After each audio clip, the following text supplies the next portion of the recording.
for thousands of years, people have made the observation that there's certain kinds of extreme depressive states that seem to be more likely to produce philosophers, people in the arts, unusually brilliant scientists.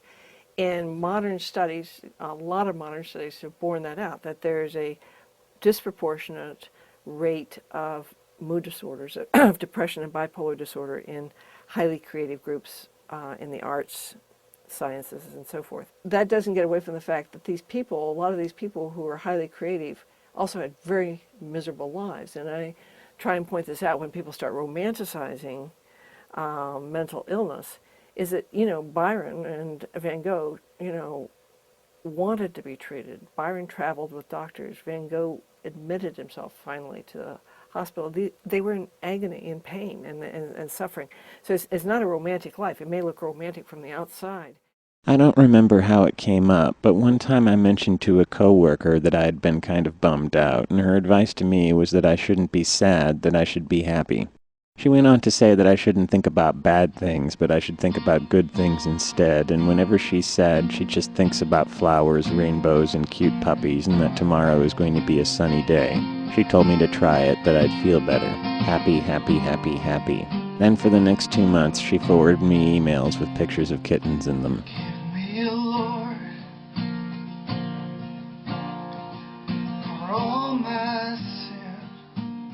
Well, I wrote to the Council of Churches, and I said, this fucking Bible, especially Paul. Yeah. I said, this fucking Bible really gives me the horn.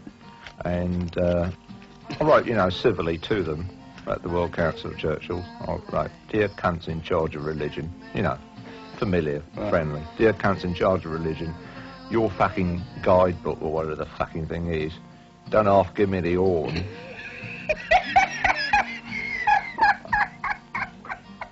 Get fucking horny, especially on St. Paul.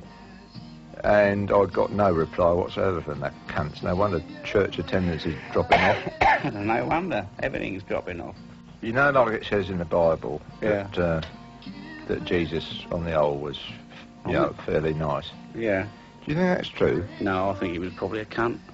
Yeah, I thought that, because, I've read the Bible, and he comes across so well. Yeah, well, he comes over a bit too goody, doesn't he? I mean, he must have had his faults. I reckon... He probably got the horn a lot. Well, if he didn't get the horn, then he wasn't human, was he? No, right. And they say he was half human and half God. Yeah. Well, which half was human? I bet it was the bottom half. The God bit was on the top, and the human bit had the horn. Right. I bet the God bit stopped at his navel. And he had the human horn bit underneath. Yeah. So he could be wandering around feeling all nice, you're saying, I'm God up here, you see. But down below, I suppose his hand would be below, wouldn't it? Depends. His arm would start off as God and then become man as it reached about the wrist. Probably, yeah, the wrist. So he could be wanking himself silly. All the time his brain was saying he's been good and holy, A load of fucking cobblers, that is. Reach out, touch faith.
Count how many times the players wearing white pass the basketball.